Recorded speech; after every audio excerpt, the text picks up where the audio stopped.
El Espíritu Santo nos invita permanentemente a la conversión, porque la conversión no es solo un gran cambio que sucedió alguna vez en el pasado. Cuando decimos seguir a Jesucristo, la conversión es cosa de todos los días. Nuestra mentalidad y nuestro corazón deben ser cambiados permanentemente. Cuando nos descuidamos, se nos mete adentro algún criterio equivocado, o volvemos a optar por el egoísmo, o perdemos un poco de alegría de la generosidad que teníamos. Entonces hay que volver a convertirse, hay que volver a escuchar el Evangelio y dejarse interpelar por el Espíritu. La conversión también es una especie de ablandamiento o descongelamiento, porque cuando nos descuidamos el corazón se nos pone duro y frío. Cuando no sanamos a tiempo las malas experiencias que tenemos, cada día nuestros rencores, tristezas, sentimientos de culpa, desilusiones, endurecen el corazón como una piedra, o lo enfrían y lo convierten en un pedazo de hielo, duro y frío por el dolor o por el miedo. Optamos una vez más por la comodidad, por el aislamiento. Los demás dejan de ser nuestros hermanos y se convierten en enemigos o en competidores. Entonces hay que rogarle al Espíritu Santo que venga como fuego ardiente para ablandar el nuevo corazón endurecido, para derretir ese hielo y convertirlo en un arroyo alegre, feliz y compasivo. Quizás en este preciso momento tengas que convertirte, renunciar a un mal sentimiento que te está enfriando y rogarle al Espíritu que vuelva a ablandar tu corazón.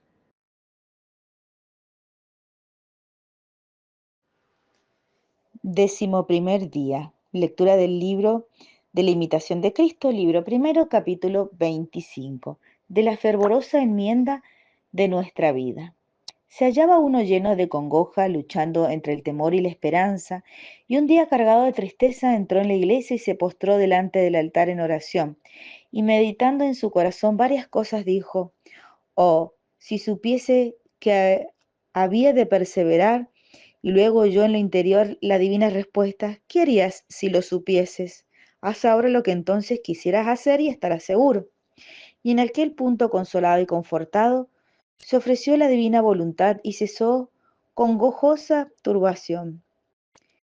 Y no quiso escudriñar curiosamente para saber lo que le debía suceder, sino que anduvo con mucho cuidado de saber lo que fuese la voluntad de Dios, ya sus divinos ojos, más agradable y perfecto para comenzar y perfeccionar toda buena obra.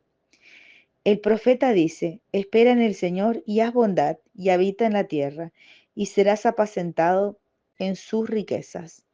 Detiene a muchos el fervor de su aprovechamiento, el espanto de la dificultad o el trabajo en la pelea. Ciertamente aprovecharán más en la virtud a aquellos más varonilmente ponen todas sus fuerzas para vencer las que les son más graves y contrarias, porque allí aprovecha el hombre más, alcanza mayor gracia, a donde más vence a sí mismo y se mortifica al espíritu. Pero no todos tienen igual ánimo para vencer y mortificarse. No obstante, el diligente y celoso de su aprovechamiento más fuerte será para la perfección, aunque tenga muchas pasiones, que el buen natural, si pone poco cuidado en las virtudes. La mayoría de las veces, cuando todavía no encontramos el camino verdadero, es que estamos en la superficialidad de la vida, viendo todo aquello que es externo y que realmente no tiene importancia, porque nos satisface solamente por un momento, pero no llena nuestra alma. Debemos de reconocer que si bien somos seres humanos, llenos de debilidades, de defectos, pero también el Señor eh, nos da muchas cosas hermosas y nos regala muchas cosas, muchos dones, muchas eh, situaciones que nos permiten cambiar. Él nos va purificando de todo lo negativo en nosotros, nos va purificando de todo lo que no es agradable a sus ojos y que tampoco nos hace bien a nosotros, porque nos satisface por un momento, pero después volvemos a la angustia de nuestro corazón. Debemos de dejarnos bendecir por el agua de la gracia de Dios, para que seamos buena semilla, para que podamos ser testigos del amor de Dios.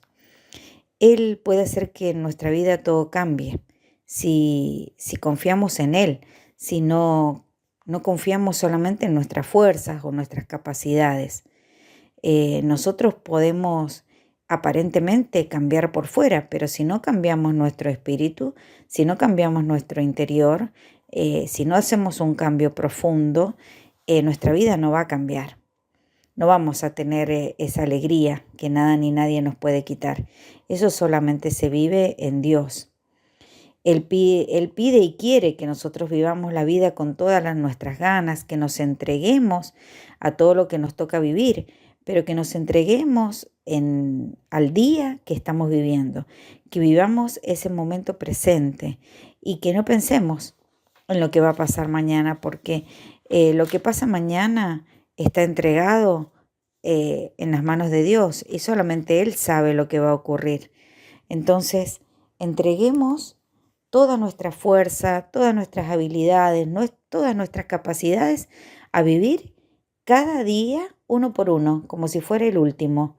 Vivir en el presente, como vive Jesucristo crucificado en la cruz, en un eterno presente y en la eternidad. Intentemos vivir así, el momento presente y el día a día, y el Señor nos va a sorprender, porque todos los días nos va a regalar algo para que nosotros tomemos nuevas fuerzas, renovemos la confianza y encontremos la paz que necesitamos. Que así sea.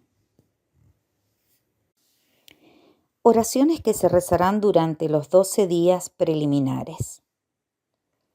Vení, Creator Spiritus. Ven, Espíritu Creador, visita las mentes de tus siervos, llena de la gracia de lo alto los pechos que tú creaste.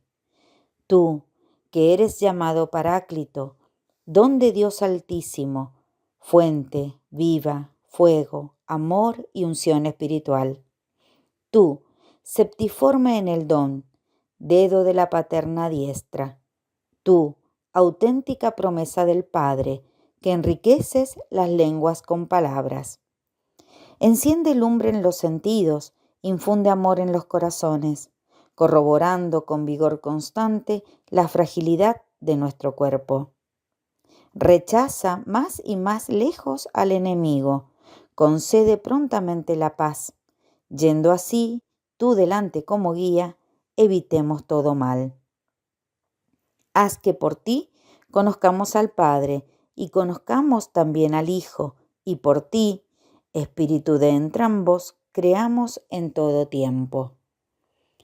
A Dios Padre sea la gloria, y al Hijo que entre los muertos resucitó, y al Paráclito por los siglos de los siglos. Amén. Ave Maris Stella. Salve, estrella del mar, Madre, que diste a luz a Dios, quedando perpetuamente virgen, feliz puerta del cielo. Pues recibiste aquel ave de labios de Gabriel, ciméntanos en la paz, trocando el nombre de Eva. Suelta las prisiones a los reos, da alumbre a los ciegos, ahuyenta nuestros males, recábanos todos los bienes. Muestra que eres madre, reciba por tu mediación nuestras plegarias. El que ha nacido por nosotros se dignó ser tuyo. Virgen singular, sobre todos suave, haz que libres de culpas seamos suaves y castos. Danos una vida pura, prepara una senda segura, para que, viendo a Jesús, eternamente nos gocemos. Gloria sea a Dios Padre, honor a Cristo Altísimo y al Espíritu Santo, a los tres, un solo honor. Amén. Magnificat. Proclama mi alma la grandeza del Señor, se alegra mi espíritu en Dios mi Salvador, porque ha mirado la humildad de su esclava. Desde ahora me felicitarán todas las generaciones, porque el Poderoso ha hecho obras grandes en mí, y su nombre es santo. y su misericordia llega a sus fieles de generación en generación sobre los que le temen. Él hace proezas con su brazo, dispersa a los soberbios de corazón, derriba del trono a los poderosos y enaltece a los humildes. A los hambrientos los colma de bienes y a los ricos los despide vacíos. Acogió a Israel su siervo, acordándose de su misericordia, como lo había prometido a nuestros padres, en favor de Abraham y su descendencia para siempre. Gloria al Padre, y al Hijo, y al Espíritu Santo, como era en el principio, ahora y siempre, por los siglos de los siglos. Amén. Día 11. Propósito.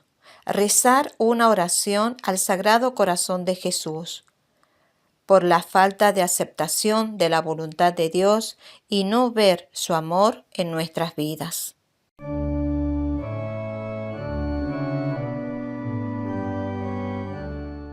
En el nombre del Padre, y del Hijo, y del Espíritu Santo. Amén. Ave María Purísima, sin pecado concebida. Queridos amigos, sigamos adelante. Entonces hemos considerado 2 tipos de falsa devoción y ahora vamos a considerar 5 falsas devociones. Yo pienso que San Luis María nos pone en cierta manera, podríamos resumir estas 7 falsas devociones, las podemos resumir en 2. En un cierto, después lo vamos a decir más adelante, pero bueno, nuestro fin es es que considerando estas deformaciones del culto, esta oscuridad del culto mariano, resplandezca con mayor fuerza la verdadera devoción mariana que nosotros vamos a abrazar a través y bajo la guía de San Luis María Griñón de Montfort. Para comprender estos 2 grupos, nosotros vamos a preguntarnos lo mismo que nos preguntábamos ayer, lo mismo que nos acusarían los devotos críticos. ¿Se puede exagerar en la devoción a la Virgen? Se puede deformar, pero no se puede exagerar. Vamos a repetirlo, porque se trata de estima y amor. Y nunca vamos a estimar ni amar suficientemente a la Virgen. Yo les recuerdo, como decíamos al principio, que en el original del Tratado de la Verdadera Devoción emociona ver en letra grande, muy grande, no solo mayúscula, sino más grande de tamaño, en el original escrito por San Luis María, de María nunquam satis, una expresión latina, sobre la Virgen nunca se habla lo suficiente, nunca se considera suficiente. Ella siempre puede ser objeto de mayor estima y de mayor amor, no se puede exagerar. Entonces todos aquellos que digan que tu devoción es exagerada, están ya equivocando las palabras. Se puede deformar, sí, existe la falsa devoción. Y eso es lo que queremos ver, pero no es exagerar, sino que es deformarla.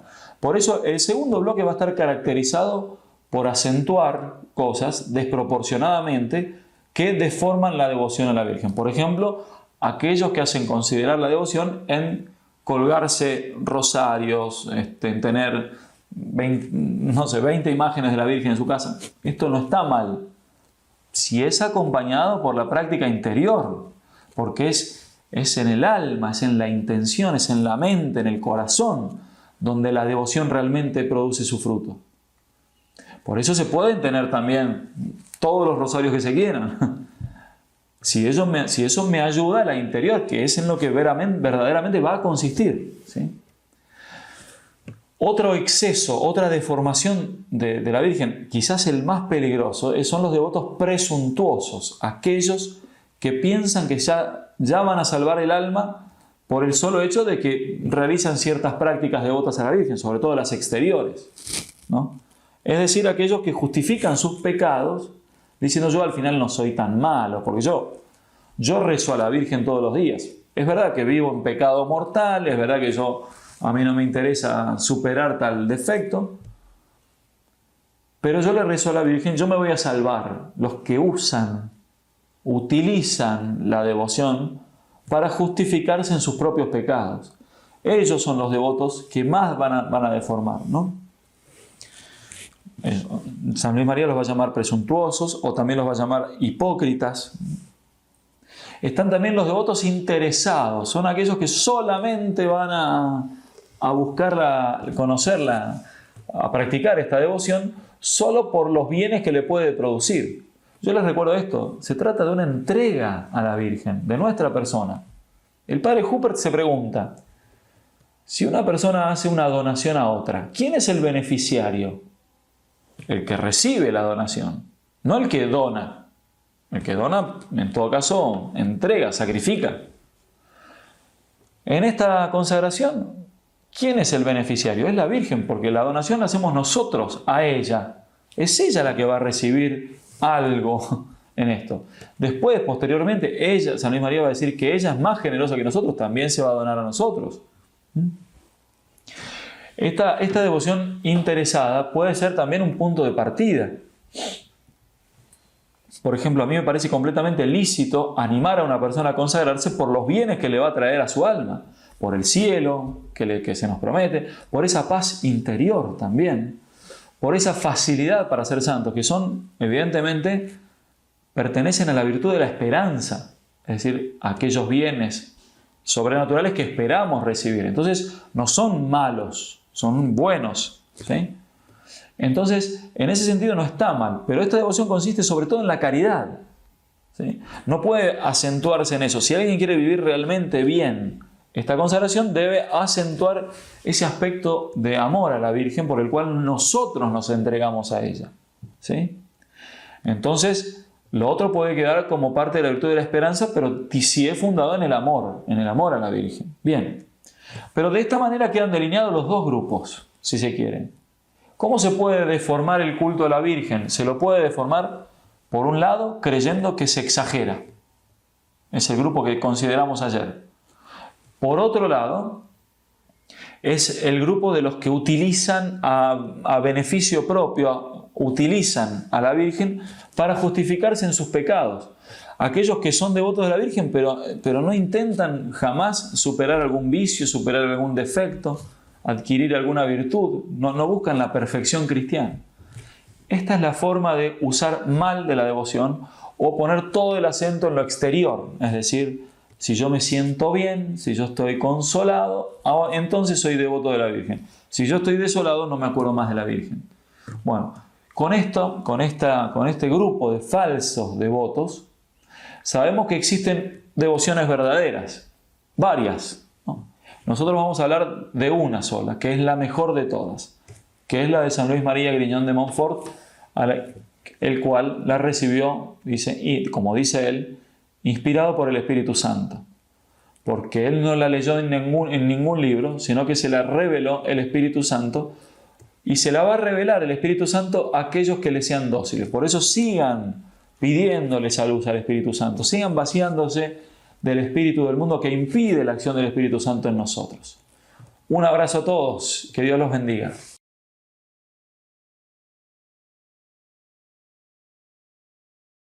Los ángeles y los demonios. Vamos a hablar un poquito de estas realidades sobrenaturales. Ya casi estamos terminando este primer bloque de 2 lecciones para vaciarnos del espíritu del mundo y para entender cómo mundo, demonio y carne son 3 enemigos que nos quieren llevar al pecado. Pero ya estamos luchando, hemos aprendido bastante y la gracia de Dios nos ha estado transformando. Por eso la lección de hoy es indispensable para comprender que tenemos ángeles que nos ayudan en este combate espiritual y demonios que quieren ponernos zancadillas para que no avancemos. Cuando hablamos de estas realidades sobrenaturales, es importante entender que se ha pasado de extremos, ¿no? Se ha pasado de extremos. Cuando se habla de los ángeles, de los demonios, hemos pasado de los extremos de la incredulidad, del racionalismo, de pensar que todo eso son pues más o menos como fábulas o cosas que nos contaban cuando éramos niños, que para que tuviéramos como más confianza en un supuesto ángel de la guarda o tuviéramos temor de hacer algo por miedo a algún demonio. O hemos llegado a los otros extremos de darles, digamos, un protagonismo y una importancia desviada, digamos, con esto de la nueva era, por ejemplo, que ya vimos un poco de este tema, que nos hablan de ángeles, por ejemplo, que son más energías que seres espirituales, o que tienes que invitar, por ejemplo, a tu ángel a venir con un vaso de agua y que tienes que tener tu cama vestida de tal color y un poco cosas de la nueva era. O hablando del demonio también, cosas aterradoras, cosas que nos harían pensar pues como que el demonio es más fuerte que Dios. Nada de eso. Vamos a hablar desde una aproximación católica, cristiana, con la palabra de Dios, con el catecismo de la Iglesia Católica, con lo que nos han dicho los santos acerca de estas realidades. Y vamos a empezar hablando entonces de los ángeles en general. Empecemos diciendo que el catecismo de la Iglesia Católica, entre los numerales 325 y 330, nos hacen una descripción de aquello que nosotros como católicos creemos de los ángeles, porque está tomado de la palabra de Dios y porque ha sido la reflexión que los santos han hecho respecto a esto. En estos numerales nos hablan entonces varias verdades de los ángeles. Primero, nos dice que creer en los ángeles es un dogma de fe. ¿Qué es esto de un dogma de fe? Una verdad que debe ser creída. Si tú eres católico, debes creer en la existencia de los ángeles. No existe eso así de católico a la carta, donde yo escojo lo que me gusta y dejo lo que no me gusta. Aquí en esta consagración estamos aprendiendo que o somos católicos y abrazamos toda la fe, o no somos católicos y dejamos toda la fe. Esto de estar escogiendo más bien nos hace miembros de la nueva era, pero no de la fe católica. Algunas personas dicen, no, es que esto de los ángeles, digamos, Jesús habla de ellos, pero es por la cultura de aquel entonces. Entonces Jesús, claro, se adaptó a la cultura de entonces. Nada que ver con eso. Hay un sacerdote español, el padre José Antonio Sayés, que ha escrito uno de los libros más teológicos y maravillosos que se haya escrito sobre el tema de los ángeles y el demonio. Se llama El demonio, mito o realidad.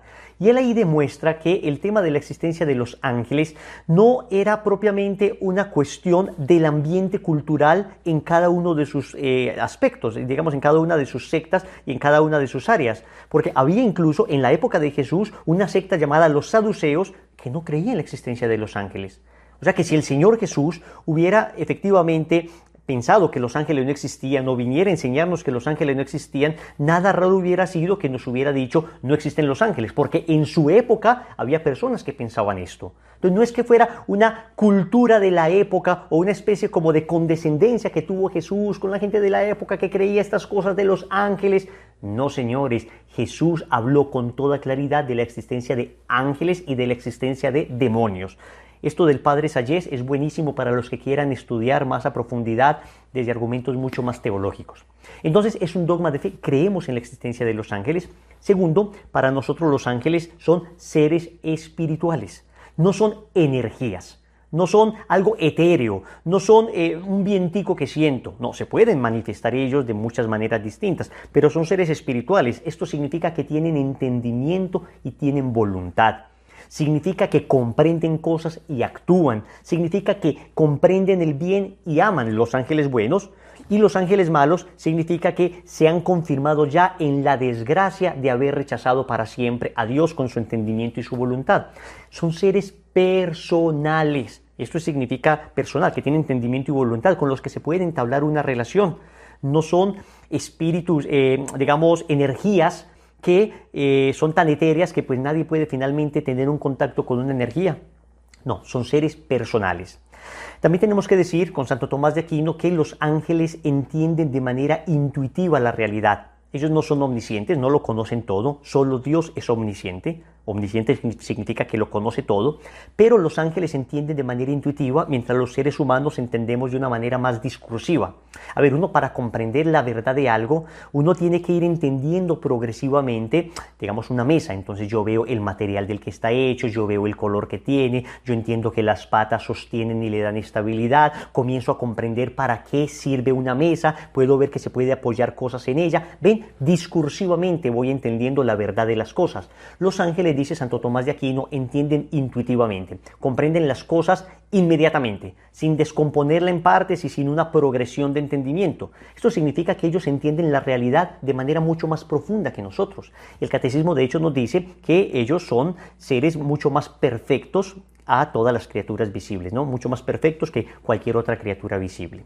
Los ángeles son servidores de Dios y mensajeros de Dios. Precisamente eso es lo que significa la palabra ángel, mensajero de Dios. La terminación el de Elohim significa Dios. Por ejemplo, Miguel significa literalmente quien como Dios. Daniel, juicio de Dios. Ángel, mensajero de Dios. ¿Ven? Esa terminación, él hace alusión a Elohim, a Yahvé, a Dios. ¿Ok? Entonces son mensajeros de Dios, son seres inmortales y digamos existen ángeles buenos y ángeles malos. Los ángeles buenos se llaman los santos ángeles y los ángeles malos son los demonios. Ahora vamos a hablar un poco de los demonios. Pero hablando del tema de los ángeles, creo que es importante destacar el tema del ángel de la guarda, el santo ángel de la guarda. Porque nuestro Señor Jesucristo nos habla de ellos. En el capítulo 18 del Evangelio de Mateo, en el versículo 10 dice el Señor: cuidad de no escandalizar a ninguno de estos pequeños, porque sus ángeles están siempre contemplando el rostro de mi Padre Celestial. Cuando habla de los pequeños se refiere a los niños, pero también se refiere a los anahuín. En la Biblia los anahuín son los pobres de Yahvé, son aquellos de corazón humilde. Entonces está diciendo el Señor, es que hay un ángel que cada uno de nosotros tiene, que está ante la presencia de Dios permanentemente intercediendo por nosotros. Eso es lo que hemos entendido siempre como el ángel de la guarda. Recuerden el Salmo 91, por allá en el versículo 11 y 12, que también dice que Dios envía sus ángeles, pues a los ángeles les ha dado orden que te escolten en todos tus caminos. En sus manos te habrán de sostener para que tu pie no tropiece en piedra alguna.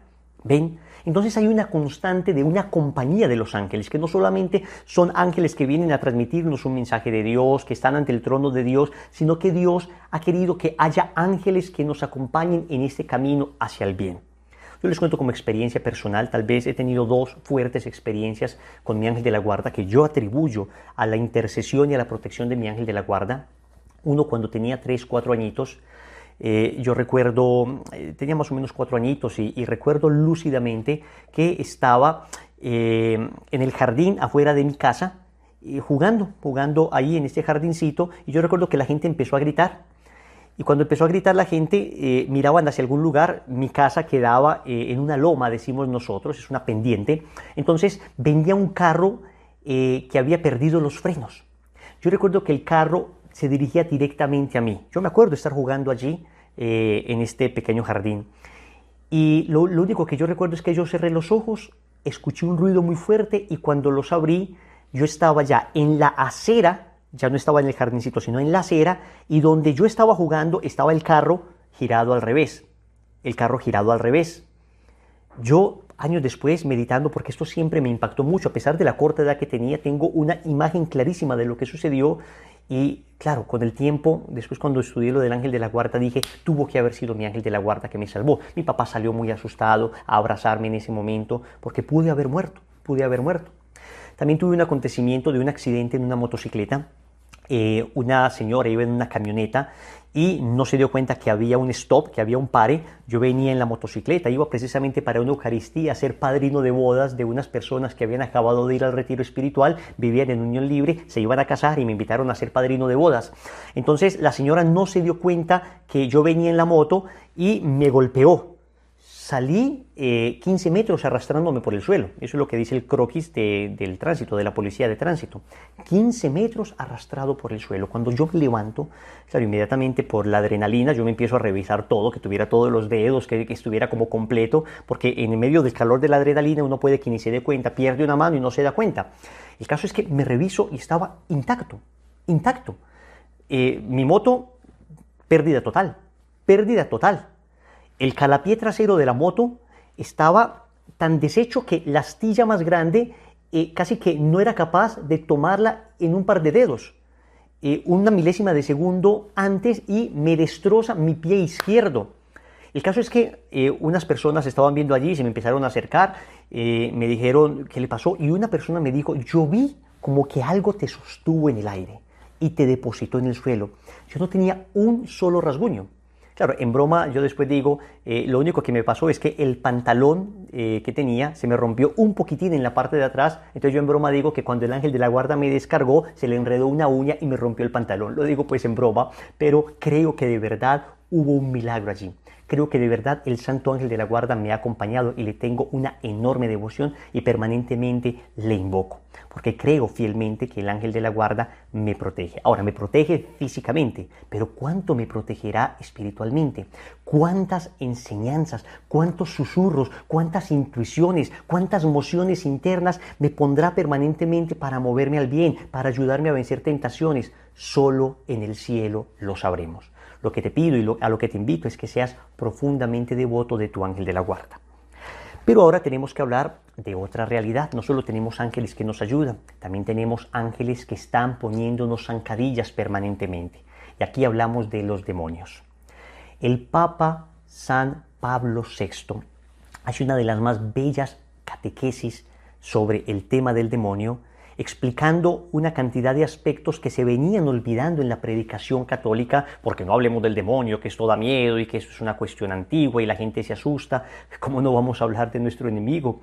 Es como un ejército decirle, no hablen del ejército contrario porque de pronto se asustan los soldados. Y es que si no conozco el ejército contrario, ¿cómo voy a defenderme? Miren lo que el Papa San Pablo VI decía en la audiencia general del 15 de noviembre de 1972. El mal no es solamente una deficiencia. O sea, el mal no es solamente una deficiencia en el sentido de que no existe solamente el mal porque me falta la gracia y yo puedo obrar mal, sino una eficiencia, un ser vivo, espiritual, pervertido y pervertidor. Terrible realidad, misteriosa y pavorosa. Se sale del cuadro de la enseñanza bíblica y eclesiástica quien se niega a reconocer su existencia. Yo no creo en el demonio, entonces yo no creo en la palabra de Dios y no soy católico. Y no soy católico, porque tendrías que desconocer la Biblia que desde Génesis hasta el Apocalipsis nos habla de este ser. Y luego la enseñanza de la Iglesia es constante y unánime en la enseñanza de que sí existe. Ahora, no me gusta ni hablar del demonio. Y me apropio de estas palabras de San Juan Crisóstomo, porque no es que me guste, pero sé que es una enorme necesidad en estos tiempos. Dice San Juan Crisóstomo, no es para mí ningún placer hablaros del demonio, pero la doctrina que este tema me sugiere será para vosotros muy útil. No es que queramos, sino que es necesario aprender de esto para podernos defender. Ahora, la aproximación, repito, debe ser una aproximación equilibrada, sin ignorar su existencia para no defendernos de él, porque todos los exorcistas han coincidido en que la mayor estrategia del demonio hoy es negar su propia existencia. Nadie se defiende de un enemigo que no cree que existe. Pero tampoco ir al otro extremo de verlo en todo. Me duele la cabeza, es el demonio. Tengo hambre, es el demonio. Una dificultad económica, es el demonio. No, hombre, no. La vida no se reduce simplemente a acciones del demonio. Y el demonio no puede estar tocando permanentemente la vida de todo el mundo a su antojo. Es que Dios es el Señor.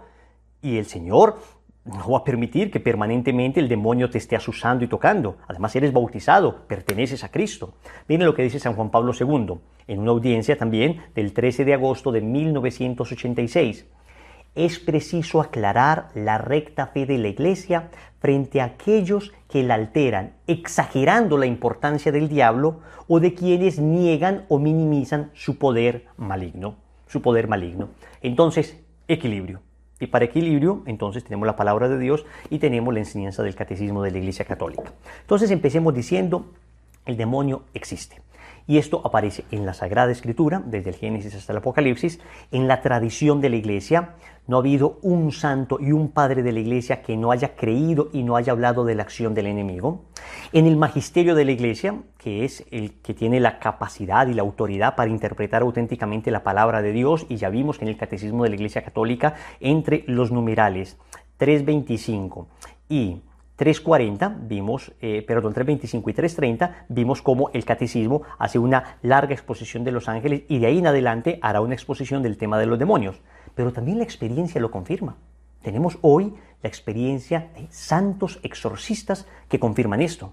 Y es bastante curioso porque hay personas que se les puede hablar del amor de Dios, se les puede hablar de la redención, se les puede mostrar la sangre de Cristo, las llagas las puede ver como Tomás, puede meter la mano en el costado de Jesús y nada le vale. Pero en cambio, algún tipo de experiencia con el maligno, con el enemigo, le hace transformar, le hace orar, cambia de vida. Es increíble que para muchas personas una experiencia con el demonio ha sido la mejor catequesis que han tenido para encontrarse con el amor de Dios y para creer en el amor de Dios. Dice el Catecismo en el numeral 392. La Escritura habla de un pecado de estos ángeles. Entonces, ¿quiénes son los demonios? Son ángeles buenos creados por Dios que en algún momento tuvieron una prueba donde ellos debían escoger o amaban a Dios libremente o le rechazaban. Como Adán y Eva tuvieron una prueba o amaban a Dios libremente o le rechazaban, también los ángeles la tuvieron. ¿Ok? Y esta prueba aparece, pero clarísima en la palabra de Dios, segunda de Pedro 2:4. Miren lo que dice segunda de Pedro 2:4. En efecto, Dios no perdonó a los ángeles que pecaron, sino que los precipitó en el infierno y los encerró en cavernas tenebrosas, manteniéndoles allí hasta el día del juicio. Hasta el día del juicio. O sea, hay una clara concepción judeocristiana de unos ángeles que pecan, que se rebelan contra Dios. Esta caída, dice el Catecismo, consiste en la elección libre de estos espíritus creados que rechazaron radical e irrevocablemente a Dios y su reino. Encontramos un reflejo de esta rebelión en las palabras del tentador a nuestros primeros padres: seréis como dioses. El diablo es el pecador desde el principio. Es una expresión del apóstol San Juan, primera de Juan, capítulo 3, versículo 8. Padre de la mentira, es una expresión de nuestro Señor tomada de Juan, capítulo 8, versículo 44. Recuerden que todas estas citas están en la descripción del video. No se preocupen, todo esto lo dejamos en la descripción del video para que usted tenga todos estos elementos y se forme sólidamente como católico. Entonces hubo una caída de estos primeros espíritus, hubo una caída de estos ángeles que libremente se rebelaron. ¿Por qué era necesario que ellos tuvieran que escoger entre amar a Dios o no amarle? Porque hemos repetido hasta el cansancio: señores, el amor no fuerza, el amor no obliga. Un amor que obligue no merece tal nombre. Un amor que obligue no es digno del nombre de amor. El amor tiene que ser libre. Y los ángeles, estos ángeles, digamos, que se convirtieron en demonios, se rebelaron, no quisieron obedecer. Hay varios místicos, entre ellos Sor María de Jesús de Ágreda, una mística extraordinaria a la que el Señor le revelaría cómo fue la caída de estos espíritus. Les invito para que lo busquen en un libro de un famoso exorcista, el padre Antonio Fortea, un libro llamado Suma Demoníaca. Está el extracto de la mística Ciudad de Dios, que es el libro que escribe esta mística Sor María de Jesús de Ágreda, y donde describe cómo el Señor le revela a ella, como dice ella que el Señor le revela, que fue la caída del demonio. Pero no tenemos tiempo para esto, les invito para que lo investiguen más. Es revelación privada. El Catecismo de la Iglesia Católica en el numeral 66 y 67 habla de ella. Habla de una revelación que no pertenece al depósito de la fe, que no es una revelación pública como aparece la palabra de Dios y como aparece en la tradición, sino que Dios le revela a ciertos santos algunas realidades para ayudar a explicitar la palabra de Dios, como entenderla con mayor claridad en algunos tiempos de la historia. Pero muy bien, no nos desenfoquemos, volvamos nuevamente al tema de la caída. Estos ángeles se rebelan y, según la tradición, es 1/3 de los ángeles que cae rebelándose contra Dios. El Apocalipsis, en el capítulo 12, versículo 7, pareciera hablar de este tema. Dice que entonces se desató una batalla en el cielo. Miguel y sus ángeles combatieron contra el dragón. Lucharon el dragón y sus ángeles, pero no pudieron vencer, y ya no hubo lugar para ellos en el cielo. El dragón grande, la antigua serpiente, conocida como el demonio o Satanás, fue expulsado. El seductor del mundo entero fue arrojado a la tierra y los ángeles con él. Miren esto. Aparece con claridad un pecado de los primeros ángeles que se rebelan contra Dios. Pero de todos estos ángeles, la tradición nos ha enseñado que hubo uno que capitaneaba, que era líder entre ellos. El demonio, o Satanás, o Belcebú, o Lucifer, o Luzbel.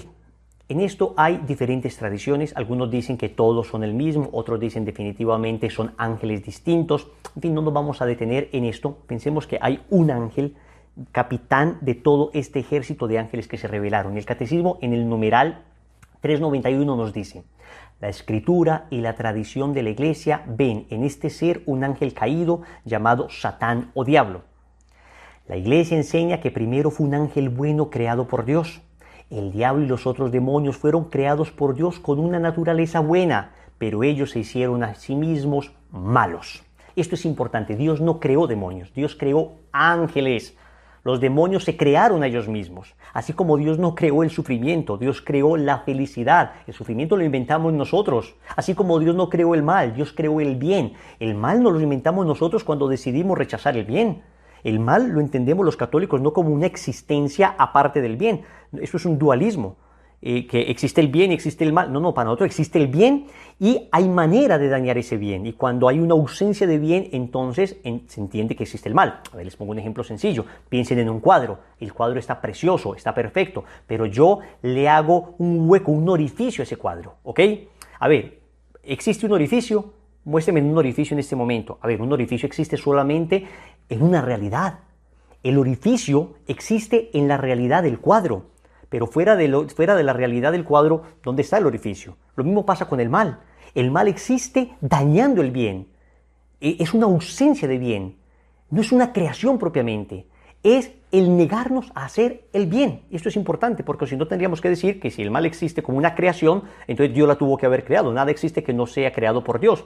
El mal existe, efectivamente, y vemos sus efectos y sus consecuencias como una negación, como algo que la capacidad que tenemos de no hacer el bien. Y esto, por supuesto, tiene sus consecuencias negativas. Lo mismo pasó con el diablo. El diablo, Dios lo creó bueno y, sin embargo, se rebeló con su propia voluntad y libertad.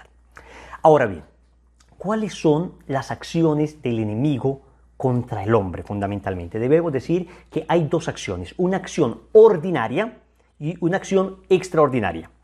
Cuando hablamos de la acción ordinaria, nos referimos a la tentación. Es ordinariamente como el demonio nos ataca a todos. ¿Se acuerdan del Evangelio de San Mateo, capítulo 4, versículos del 1 al 11, donde se describe la tentación que el demonio, propició hacia Jesús, las tentaciones de Jesús en el desierto ocasionadas por Satanás? Bueno, esa es la acción ordinaria del demonio. Y tiene una característica muy clara la tentación del demonio. Aparece repentinamente, es muy fuerte y se va repentinamente. Nunca tan fuerte que no la podamos vencer, pero de repente no estás pensando en nada y llega una tentación de duda contra la fe, una tentación de ira, una tentación de lujuria, te ataca con mucha fuerza, creerías que no la vas a vencer, pero luego, si logras vencerla, se va rapidísimo.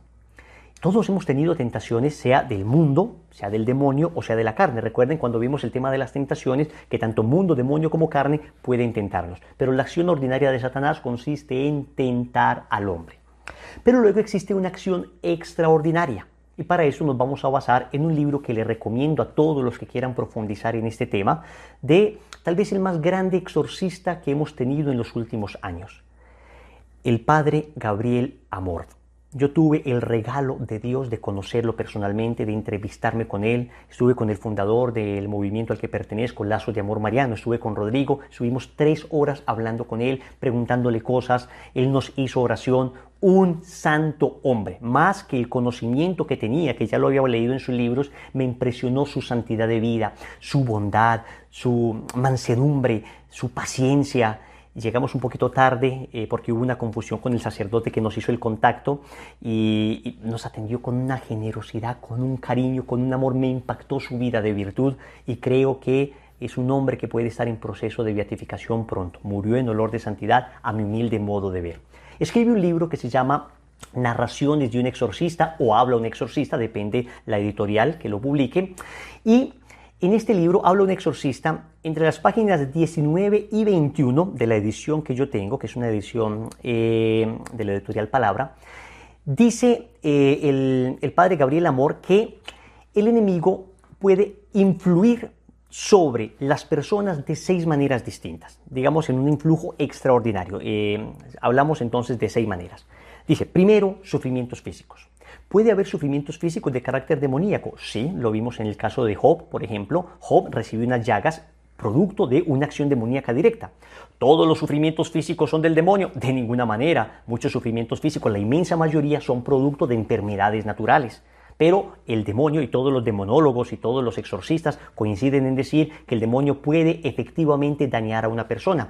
Esto se ve cuando hay enfermedades que no parecen tener origen en ninguna parte, todo sale como perfecto y sin embargo persiste el dolor en la persona y después de todos los estudios pareciera que todo está perfecto y no se logra saber qué es lo que pasa y ahí está. No digo que siempre que pase esto es del demonio, atentos, equilibrio, en esto equilibrio, porque hay cosas que simplemente no se han logrado descubrir médicamente, pero tiene su razón médica, pero también sucede que hay personas que se les ora y la acción de la gracia hace que de repente la acción del demonio cese en la persona y esa enfermedad se cura. Yo he conocido decenas de casos de estos. Primero, entonces, enfermedades físicas.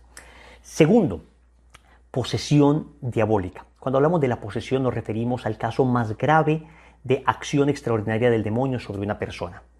Es cuando el demonio, dice el padre Gabriel Amor, ha tomado posesión del cuerpo de la persona, no del alma. Porque si el demonio tomara posesión de un alma, entonces la persona cuando peca, pues no sería pecado de la persona, sino que sería pecado del demonio. No, aún un poseso tiene libertad para obrar el bien o para obrar el mal. En ese sentido es sujeto de actos morales. Pero sucede que el demonio se apodera de la persona, digamos, esto suele suceder por pactos satánicos, suele suceder por consagraciones a Satanás. Son casos realmente extraordinarios, no son lo común. No son lo común, no son lo ordinario, pero los hay. Y desafortunadamente hay que decir con los grandes exorcistas de hoy que cada día los casos incrementan, porque en la medida en que decrece la práctica de la fe auténtica, empieza a crecer la práctica del esoterismo, de la brujería, de tabla ouija y todo ese tipo de cosas ocultistas que terminan contaminando a las personas. Bueno, para eso existe un ritual.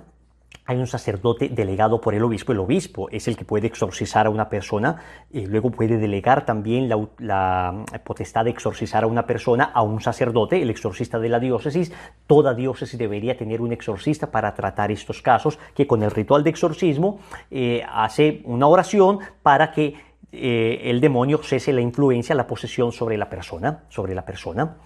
Viene una tercera un tercer influjo del demonio sobre las personas que podríamos llamar opresión demoníaca. El padre Amor lo llama vejación diabólica, el padre Fortea, que es otro gran exorcista, lo llama influencia interna. En fin, ¿qué sería la obsesión demoníaca?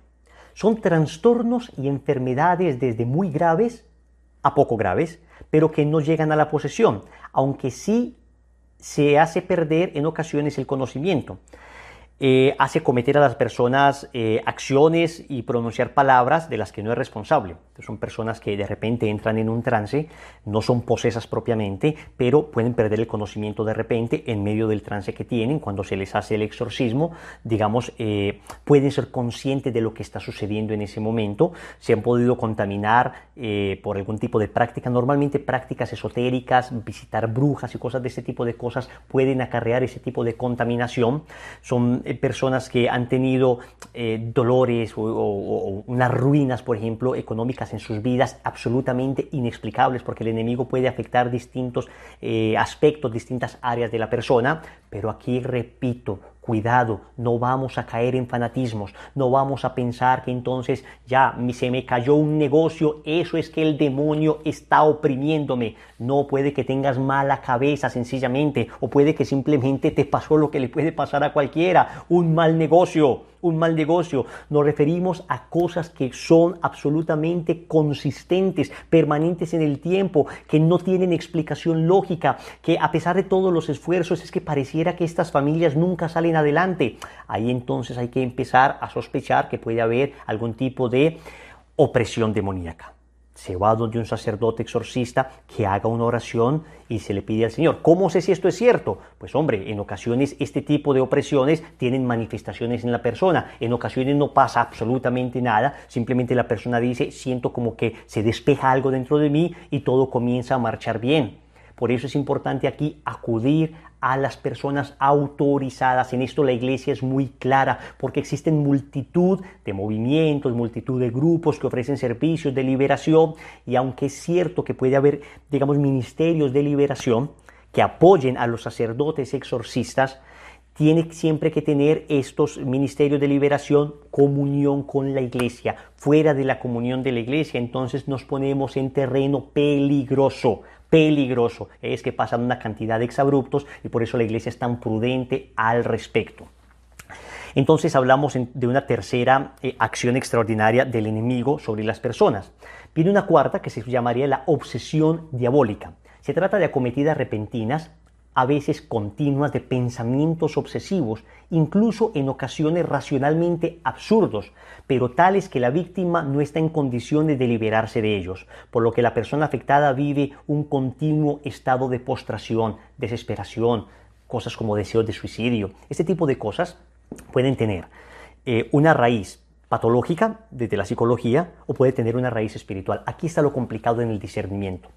Resulta que puede coexistir en una persona, digamos, enfermedades espirituales y enfermedades psicológicas. Puede coexistir la acción del demonio y efectivamente una enfermedad psicológica. Por eso las personas dedicadas a los ministerios de sanación, de liberación, deben ser muy prudentes y tener un enorme discernimiento y tener un vasto conocimiento y una sólida vida de virtud y de oración para poder discernir en cada caso qué es. En cada caso que es. Y muchas veces ni se logra saber exactamente, simplemente la oración, la vida de virtud, el acompañamiento, también psicológico y psiquiátrico en ocasiones, hace parte del proceso de sanación de una persona.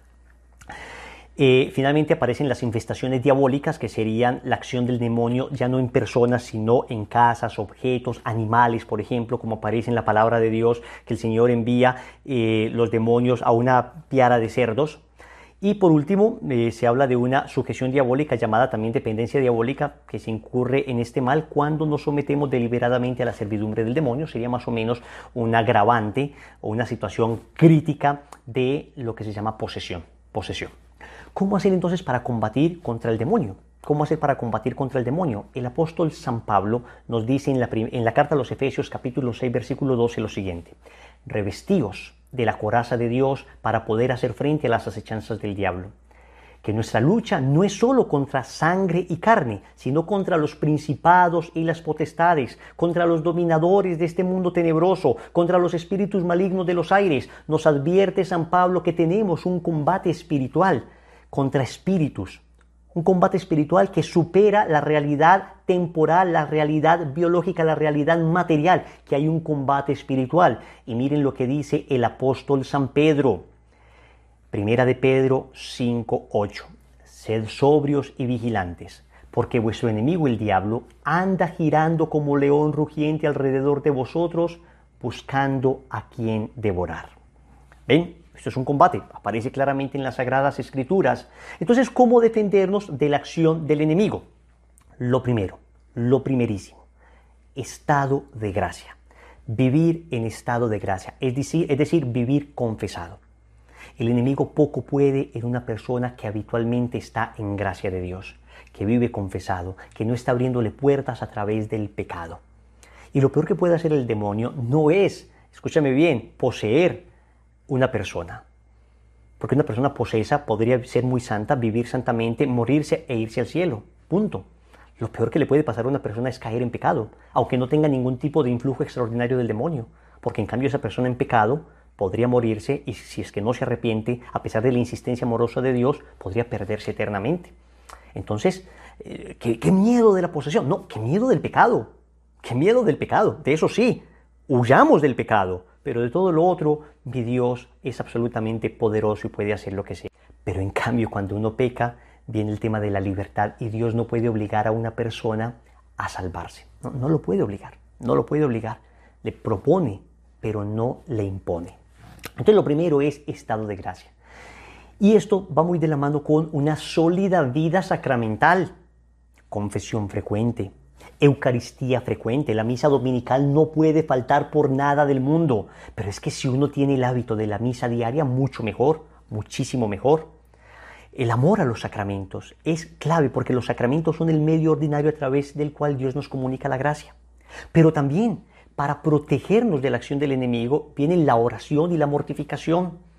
Recuerden que el Señor le dice a sus apóstoles en Mateo capítulo 20, versículo 21, dice, pero esta clase de espíritus no sale sino con oración y ayuno. Oración y mortificación, oración y ayuno en general. Entonces se requieren ambas cosas, se requiere ser una persona de vida de oración porque el enemigo no puede soportar un alma que ora, porque un alma que ora está unida a Dios, es un alma enamorada de Jesús. Ahora, no oramos solo para protegernos del demonio, oramos fundamentalmente porque amamos a Jesús, porque nos encanta tener una relación con Él, pero luego esta relación, este amor entre Dios y el alma orante, no la puede soportar el enemigo y se tiene que ir, se tiene que ir. Un alma que arde en amor, arde en oración, es un alma al que el demonio no se le puede acercar. Por ahí dicen algunos santos que es como una olla, que está ebulliendo. Las moscas no se pueden acercar a una olla que está ebulliendo, a una olla que está hirviendo, ¿ok?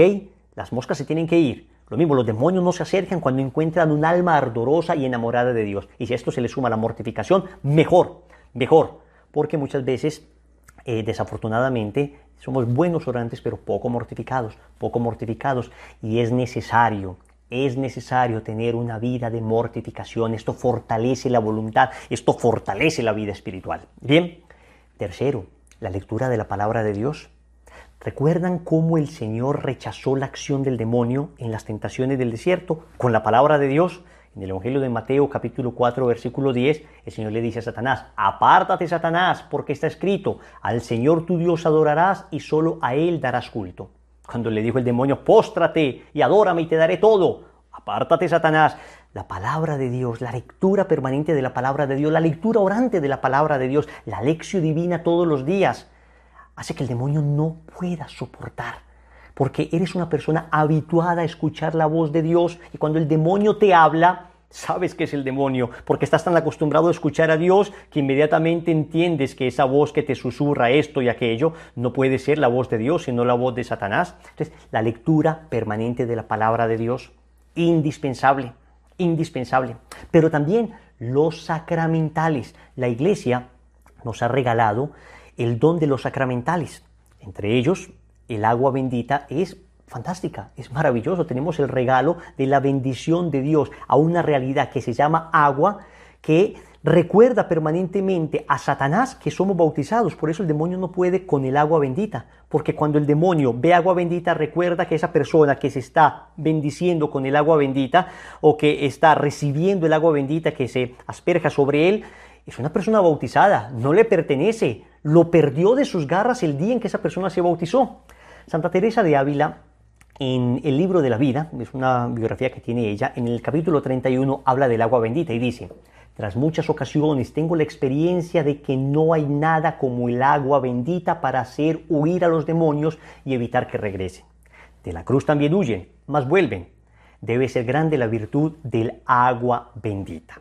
Tener agua bendita en nuestras casas, pero tenerla no supersticiosamente como para que tengamos buenas energías, no, nada de eso. Todo eso es de la nueva era. Cada que nos bendecimos con el agua bendita estamos recordando que somos bautizados, pertenecemos a Cristo, y eso hace huir al enemigo. Pero agua bendita unido a vida de virtud. No puede ser que derramo agua bendita sobre mí y luego una vida de pecado. Pues de nada sirve decirle a Satanás: vete con el agua bendita, y después te abro las puertas de mi corazón con el pecado. De nada sirve. Nos estamos consagrando a Jesús por María, y es importante entender que la Virgen María cumple un papel protagónico en la lucha contra el enemigo. En Génesis capítulo 3 versículo 15, el Señor opuso al demonio una mujer que le vencería.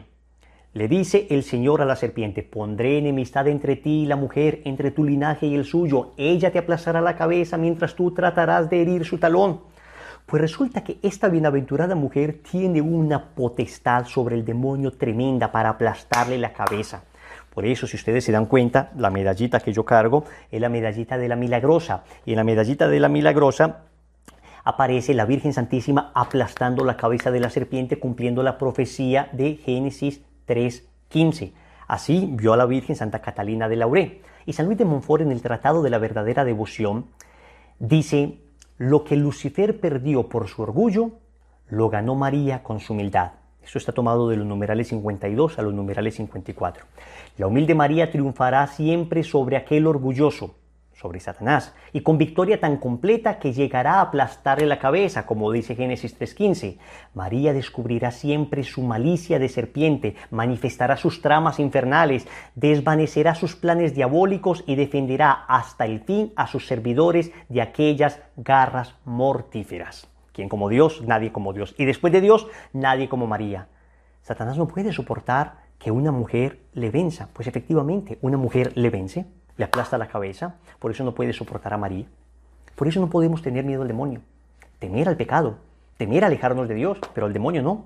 El catecismo en el numeral 395 dice: el poder de Satán no es infinito, no es infinito, no es más que una criatura, poderosa por el hecho de ser espíritu puro, pero siempre criatura. No puede impedir la edificación del reino de Dios, no puede impedir que te salves, no puede impedir que te consagres. Si no te consagras no es porque Satanás no te dejó, es porque tú no quisiste. Es nuestra libertad, nada que temer. El demonio no es para temer, es para mantenerlo lejos, como un perro amarrado. En una de las catequesis del Santo Cura de Ars dice que San Agustín decía: el demonio es como un perro amarrado, solo muerde a quien se le acerca. Manténlo lejos. Puede morder, sí, pero él está amarrado, muerde a quien se le acerca. No nos pongamos a jugar con ouijas, con cosas de estas de ocultismo, porque vamos a terminar pagando la factura. Santa Teresita del Niño Jesús, en el capítulo 1 de su biografía de la historia de un alma, cuenta algo que le sucedió cuando era niña, cuando tendría unos 4 años. Dice ella: una noche soñé que salía a dar un paseo sola por el jardín. Al llegar a la escalera había que subir para llegar a él. Me paré sobrecogida de espanto. Delante de mí, cerca del emparrado, había un barril de cal, y sobre aquel barril bailaban con agilidad sorprendente, a pesar de las planchas que arrastraban sus pies, 2 horribles diablillos. Había un barril y 2 diablos bailando ahí. De repente fijaron en mí sus encendidos ojos, y luego en aquel mismo instante, mostrándose mucho más espantados que yo, salieron del barril y fueron a esconderse en la ropería que estaba enfrente. Viéndoles tan poco valientes, quise saber lo que iban a hacer y me acerqué a la ventana. Los pobres diablillos estaban allí, corriendo sobre las mesas sin saber qué hacer para huir de mi vista. A veces se acercaban a la ventana mirando con recelo para ver si yo seguía allí, y al verme empezaban a correr de nuevo como desesperados. Este sueño nada tiene ciertamente de extraordinario, dice Teresita. Creo, sin embargo, que Dios ha permitido que lo recuerde siempre para demostrarme que un alma en estado de gracia nada tiene que temer a los demonios. Un alma en estado de gracia nada tiene que temer a los demonios, que son cobardes, capaces de huir ante la mirada de un niño. ¡Qué belleza! Y luego dice Teresa de Ávila, en el libro de la vida también, en el capítulo 25, no entiendo esos miedos. Demonio, demonio. Donde podemos decir Dios, Dios, y hacerle huir. Y hacerle huir. Nada de miedos. Estamos con Dios. Nuestra madre nos acompaña, nuestro ángel de la guarda. No le temíamos al demonio cuando vivíamos en pecado, cuando estábamos en la vida, digamos, que Él nos proponía, cuando éramos socios de Él. Le vamos a temer ahora que estamos con el Rey del universo, estamos con el Creador, con el Señor de señores, Rey de reyes, ante el que toda rodilla se debe doblar en el cielo, en la tierra y en los infiernos también. Nada que temer, nada que temer. Pues bien, de los ángeles se dice que son espirituales, incorporales, ¿no? Incorpóreos, invisibles, inmortales. Y se dice que tienen 2 facultades, ¿no? Inteligencia y voluntad, como tenemos también los seres humanos, ¿no? Inteligencia y voluntad. Hay una pregunta: ¿los ángeles son personas? Y la respuesta es sí, son seres personales. Solo que sí hay que diferenciar entre una persona humana o una persona de naturaleza angelical. Son seres personales de naturaleza angelical, no de naturaleza humana como somos nosotros. También se afirma en este punto del catecismo que su dignidad es muy superior a la dignidad humana. Su naturaleza le da una dignidad superior a la naturaleza humana. Esto es en lo que se refiere a cuál es la naturaleza de los ángeles. Pero queda una pregunta pendiente. Bueno, ¿y cuál es su cometido? Hay una muy conocida frase de San Agustín, que él en ella juega con cuál es la etimología de la palabra ángel, porque la etimología de la palabra ángel significa enviado, mensajero. Entonces, esta cita de San Agustín dice, ¿no? El nombre del ángel indica su oficio, no su naturaleza. Si preguntas por su naturaleza, te diré que es un espíritu. Si preguntas por lo que hace, te diré que es un ángel, es decir, un enviado. Un enviado. Los ángeles están al servicio de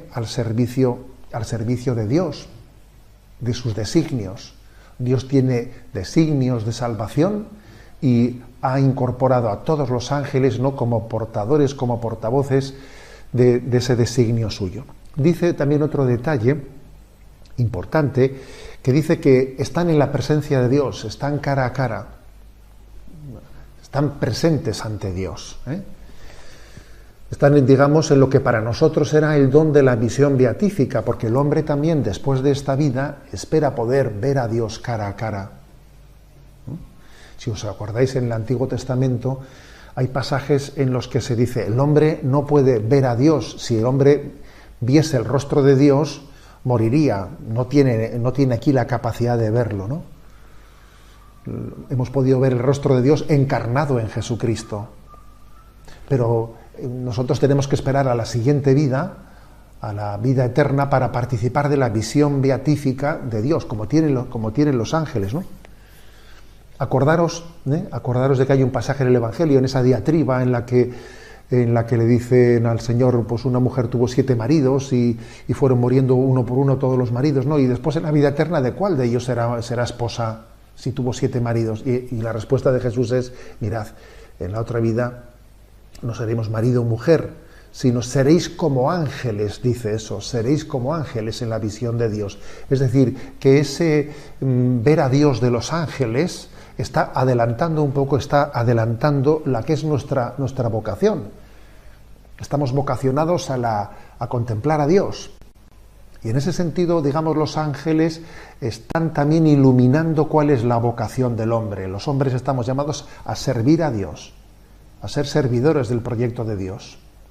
Y los hombres estamos llamados a contemplar a Dios y gozar plenamente, ¿no?, plenamente de su presencia. También es importante decir, bueno, pues que sabemos por la revelación que existen jerarquías angélicas, los querubines, los serafines y especialmente los arcángeles, que forman parte de esa, digamos, cúpula en la jerarquía de los ángeles. De ellos destacamos especialmente a 3 de ellos, que son San Miguel, San Gabriel y San Rafael, arcángeles, que la Iglesia celebra el 29 de septiembre. Seremos como ángeles en la presencia de Dios. Damos gloria a Dios, ¿no?, porque siendo creador de lo visible y lo invisible, nos ha hecho también parte, ¿no?, de esa gran asamblea, no solo de los santos, sino también de los ángeles.